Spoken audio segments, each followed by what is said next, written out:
Marks ஜுவல்லரியின் volt gold exchange Mela. உங்க பழைய தங்கத்துக்கு இப்போ நிறைய மதிப்பு.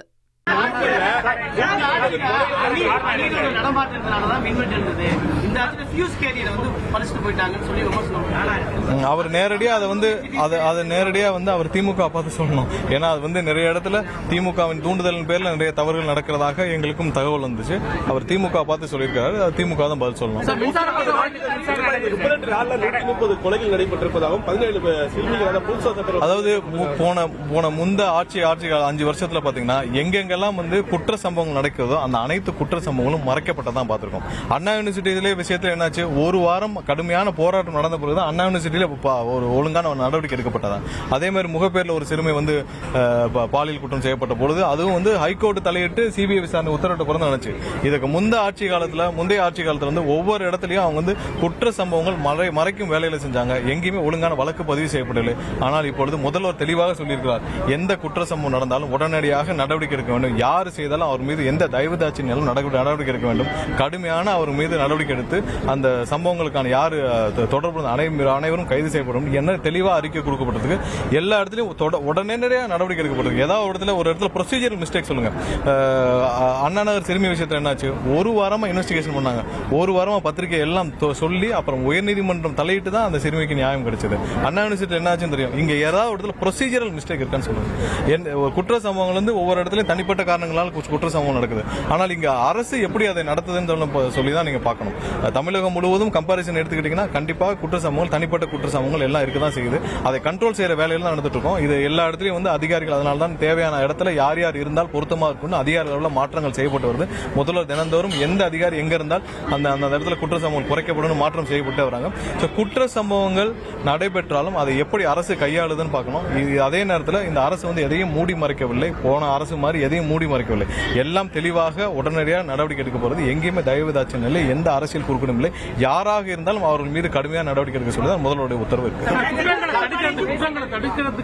வழிமுறையை தேடாம குற்றம் நடந்த பிறகு நான் தண்டனை வாங்கி தருவேன். குற்றங்களை தடுப்பதற்கு என்னென்ன மாதிரியான குற்றங்கள் இருக்கணும். தனிப்பட்ட காரணங்களால் இப்ப நீங்க எடுத்த அனைத்து கொலைகளையும் பாத்தீங்கன்னா குற்றங்கள் இல்ல இதுல பாத்தீங்கன்னா குற்ற சம்பவங்கள்ல தனிப்பட்ட காரணங்களா நடக்கும் உணர்ச்சி வசப்பட்டு நடக்கக்கூடிய குற்றங்களுக்கு எப்படியாக நாம டீல் பண்ண முடியும். அதே நேரத்தில் வேற சமுதாய ரீதியாக வேற ஏதாவது ரீதியாக என்ன நடக்குன்னு பார்க்கணும். சோ இதெல்லாம் பாகுபடுத்தி அதற்கு தேவையான அளவு நடவடிக்கை எடுக்க வேண்டும். அதை முழு வீச்சில் முதல்வர் செஞ்சுட்டு தான் இருக்காங்க. ஏன்னா பெண்கள் மீதான குற்றங்களுக்கு நம்ம சிங்கப்பெண் திட்டம் கொண்டு வந்து ஒரு வாரம் நம்ம லான்ச் பண்ணி ஒரு வாரம் ஆச்சு.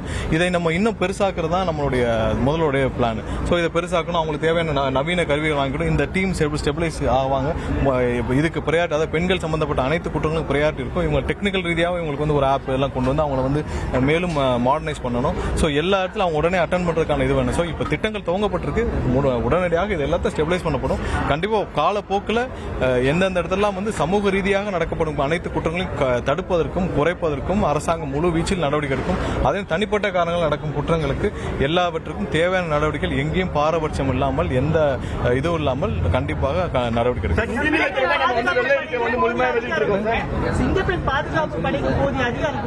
தேவையான அதிகாரங்கள் தேவையான வாகனங்கள் தேவையான அனைத்து உபகரணங்கள் அனைத்தும் கொடுக்கப்பட்டிருக்கு. இது என்ன என்ஹான்ஸ் பண்ணப்படும். எங்கேயுமே கண்டிப்பா இது இன்னும் பெரிய லெவலில் என்ஹான்ஸ் பண்ணப்படும். அந்த சிங்கப்பெண் படைக்கு தேவையான விஷயம் என்ஹான்ஸ் பண்ணப்படும்.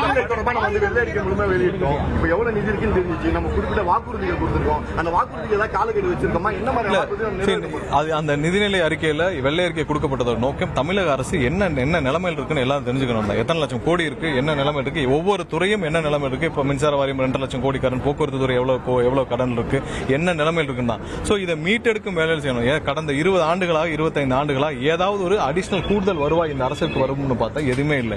இருக்கிற பொதுத்துறை நிறுவனங்கள் அனைத்தும் நலிவடைந்து போயிருக்கு. ஏன்னா இது முன்னாடி 20 வருஷத்துக்கு முன்னாடி இருந்த லாபத்தில் இயங்கின போக்குவரத்துறை மின்சாரத்துறை அனைத்தும் இப்ப நலிவடைந்து போயிருக்குது.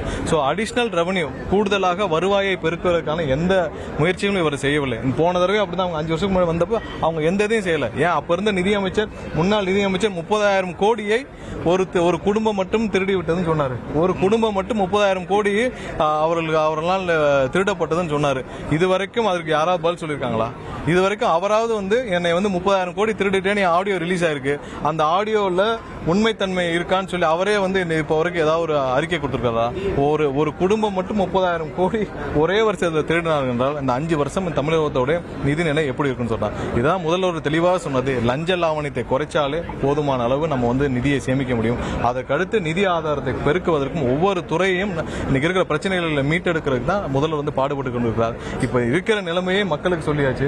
ஒவ்வொருத்தர் அடுத்த வாரம் கண்டிப்பாக மின்சார வாரியம் சார்பாக நாங்கள் வெள்ளை அறிக்கை முழுவதுமாக ஆய்வு செய்துவிட்டு நாங்கள் பப்ளிஷ் பண்ணுவோம். ஸோ அப்போ வந்து இன்னும் டீட்டெயிலாக உங்களுக்கு எல்லாம் தெரியும். ஸோ ஒவ்வொரு துறையும் நம்ம மீட்டெடுக்க வேண்டிய நிலைமை இருக்கும். இப்போ இருக்கிற நிலைமையை சொல்லியாச்சு. இதற்கப்புறம் இதுக்கு வருவாய் பெருக்கணும். ஏன்னா அடிஷனல் வருவாய் பெருக்கணும். நம்ம வந்து மின்சாரம் இது மாதிரி பொதுத்துறை நிறுவனங்கள் தமிழகத்தில் ஆரம்பிச்சு எத்தனை வருஷம் ஆச்சு? 25 வருஷம் ஆச்சு. இது வரைக்கும் வந்து தமிழகத்தில் இருக்கிற கல்வி நிலையங்கள், அதாவது யூனிவர்சிட்டிஸ், ஹையர் எஜுகேஷன் யூனிவர்சிட்டி இருக்கு. ஏதாவது ஒரு யூனிவர்சிட்டி லாபத்தில் இயங்குதா? அதே நேரத்தில் பிரைவேட் யூனிவர்சிட்டி இன்னைக்கு இருக்கிற திமுக முன்னாள் அமைச்சர்கள் அனைவரும் டீம்டு யூனிவர்சிட்டி வச்சிருக்காங்க. அனைத்து டீம்டு யூனிவர்சிட்டியில் இன்னைக்கு வந்து பாத்தீங்கன்னா நட்சத்திர 5 நட்சத்திர ஹோட்டல் அளவுக்கு வளர்ந்துருக்கு. ஆனால் அரசு துறை இருக்கிற அனைத்து யூனிவர்சிட்டி என்ன நிலைமையில் இருக்கு? ஸோ இதுதான் இவர்களுடைய சாதனை. நமக்கு தேவை அரசு நிறுவனங்கள், அரசு துறை நிறுவனங்கள் வளர வேண்டும். அரசு துறையில் இருக்கிற புதிதாக வருவாயை பெருக்கிறதுக்கான புதிதாக பல முயற்சிகள், பல நிறுவனங்கள் துவங்கப்பட வேண்டும். இதையெல்லாம் சரி செய்யறதுக்கு தான் நேற்று நிதிநிலை அறிக்கை கொடுக்கப்பட்டது. இதன் மூலமாக எங்களுக்கெல்லாம் முதல்வர் வந்து ஒவ்வொரு துறைக்கும் எப்படி செயல்பட வேண்டும் என்று உத்தரவிட்டிருக்கிறார். அதையெல்லாம் சரி செய்யறதுக்கான வேலைகள் நாங்கள் துவங்கியிருக்கிறோம். பிரின்ஸ் ஜுவல்லரியின் ஓல்ட் கோல்ட் எக்ஸ்சேஞ்ச் மேளா. உங்க பழைய தங்கத்துக்கு இப்போ நிறைய மதிப்பு.